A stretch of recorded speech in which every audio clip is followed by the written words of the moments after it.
Young bytes में आपका स्वागत है। मैं हूं पूजा ठाकुर। आज के हमारे आईडी एक्सचेंज के प्रोग्राम में मैं आपको मिलवाने जा रही हूं ओपी शर्मा जी से, जो JKCCA NGO के डायरेक्टर हैं। सर, आपका बहुत बहुत स्वागत है यंग बाइट्स में। जी, Jammu and Kashmir centre for creative art, जिसकी NGO की अभी बात कर रहे थे आप जी, आज से 20 साल पहले जो है जी इसका वजूद हुआ था।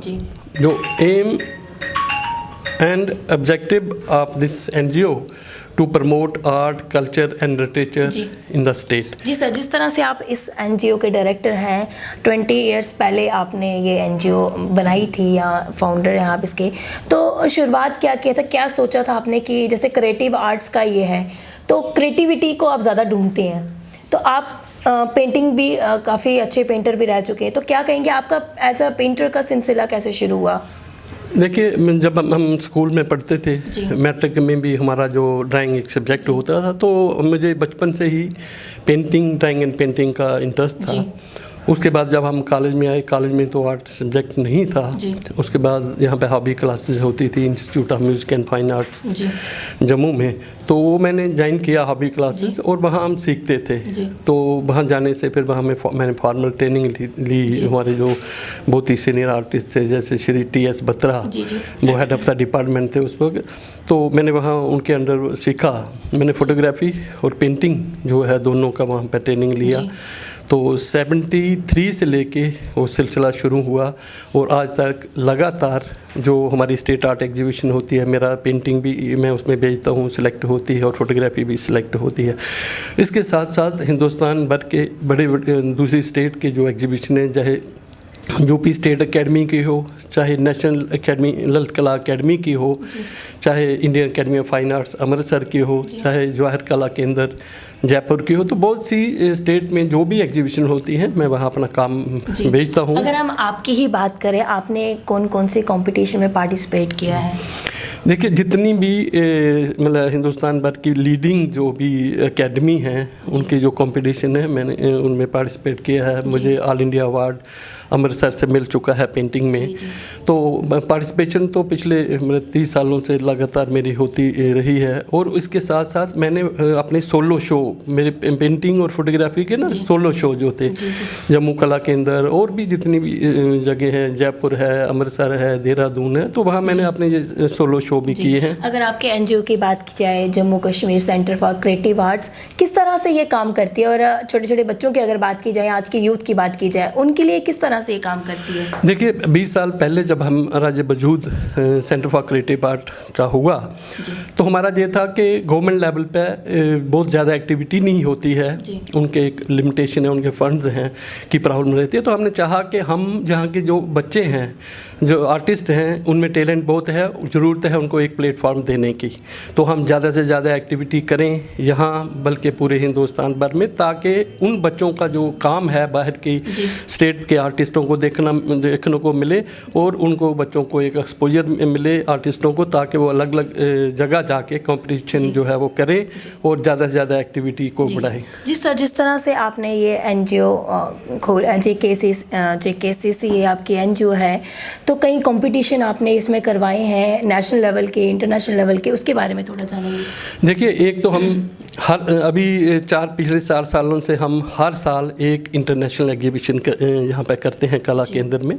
बाहर के मुल्कों के आर्टिस्ट जो हैं उनकी पेंटिंग भी आती है, और उसका एक कैटलॉग बाकायदा बहुत अच्छा कैटलॉग जो हम प्रिंट करते हैं, और एग्जीबिशन। और सबसे बड़ी बात यह है कि हमारी एग्जीबिशन जो है जो हम करते हैं, उनमें हम बड़े से बड़े जो लोग हैं हमारे, जैसे गवर्नर साहब हैं, डिप्टी चीफ मिनिस्टर थे, फाइनेंस मिनिस्टर, मतलब उनको लाने की कोशिश करते हैं, ताकि उनको ये पता चले कि हमारी जो यहाँ पर कुछ NGOs हैं वो काम कर रहे हैं, और उनके आने से हमारे जो बच्चे हैं उनको हम पार्टिसिपेशन सर्टिफिकेट, तो उनका हौसला बढ़ता है आगे। जब भी आपने ये NGO शुरू की थी, लोगों का कितना सहयोग, क्योंकि शुरुआत आपने अकेले से की थी, उसके बाद कई लोग आपके साथ जुड़े, उनके बारे में थोड़ा सा बताइए।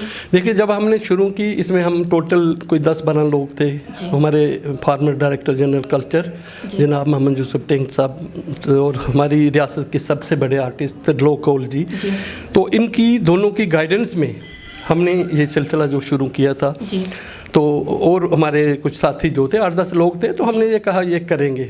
उस वक्त हमें ये नहीं लगता था कि हम एक बहुत बड़े नेशनल इवेंट और इंटरनेशनल, छोटी बात नहीं, इसमें पैसा भी इन्वॉल्व होता है और फिर आपका नेटवर्क सारा। तो लेकिन जो है कि मतलब जो हमारे मेन जो लोग थे उनका हमेशा हमें एडवाइस मिलती रही, उनके गाइडेंस में हमने इसको शुरू किया और आज तक चले हैं। और आज तक हमारे साथ अभी 500 जो लोग हैं हमारे एसोसिएट मेंबर हैं पूरे हिंदुस्तान भर के। आपकी एनजीओ कहीं कल्चरल एक्टिविटीज़ करवाती है क्या सर? जब आप स्कूल के टाइम पे थे या कॉलेज के टाइम पे थे, आपने कौन कौन सी कल्चरल एक्टिविटीज़ में पार्टिसिपेट किया था?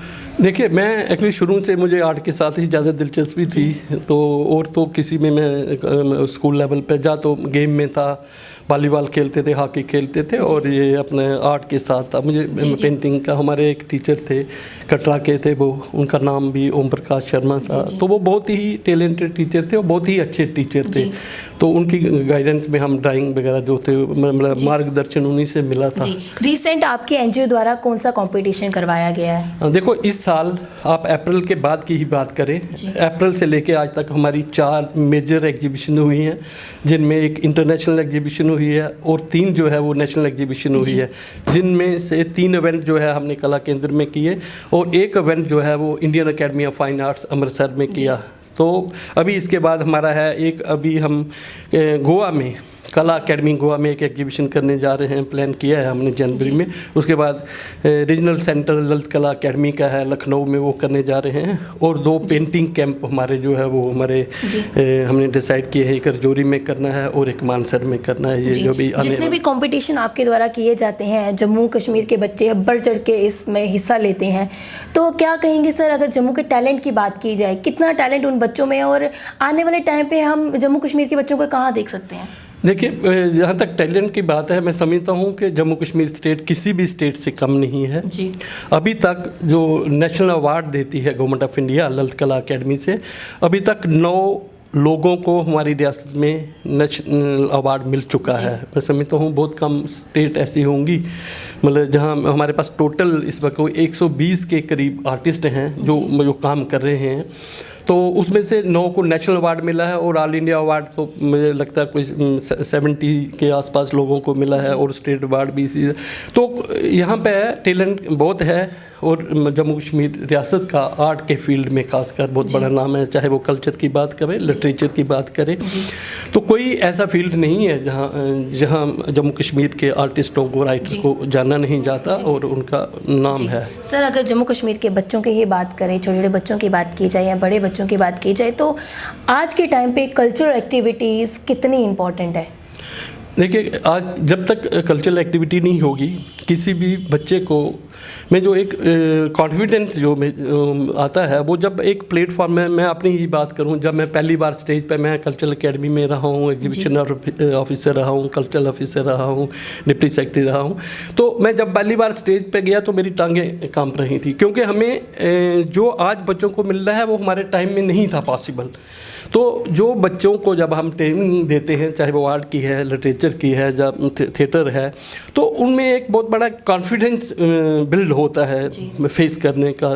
तो मैं समझता हूँ कि इससे बच्चों का जो एक पर्सनैलिटी है वो डेवलप होती है, बच्चों को कॉन्फिडेंस आता है, और आज के टाइम में ये बहुत ज़रूरी है, क्योंकि अभी कंपटीशन का ज़माना है। अब बाहर को अगर आपको कम्पीट करना है मतलब ऑल इंडिया लेवल पे, उसमें अपनी क्वालिफिकेशन के साथ साथ ये चीज़ें जो है बहुत ज़रूरी है, ताकि बच्चों में एक कॉन्फिडेंस आए और एक्सपोजर मिले। कई कंपटीशन आपके द्वारा किए गए हैं, और जो भी व्यूअर्स आपको देख रहे हैं जो इसमें पार्टिसिपेट करना चाहें, नेक्स्ट कब आप कोई कंपटीशन करवाएंगे अपनी JKCCA? अभी जो हमारा नेक्स्ट प्लान है, अभी एक तो हमारा मैंने बताया आपको कि कला अकेडमी गोवा है, वो गवर्नमेंट की है, अकेडमी है गोवा गवर्नमेंट की, वहाँ पे एक हमारा नेशनल इवेंट हो रहा है पेंटिंग को लेके, और उसके बाद लखनऊ में एक हमारा नेशनल एग्जीबिशन ऑफ पेंटिंग हो रही है। इसी तरह हम एक नेशनल पेंटर कैंप मानसर में करेंगे और एक इधर करेंगे अपना रजौरी में।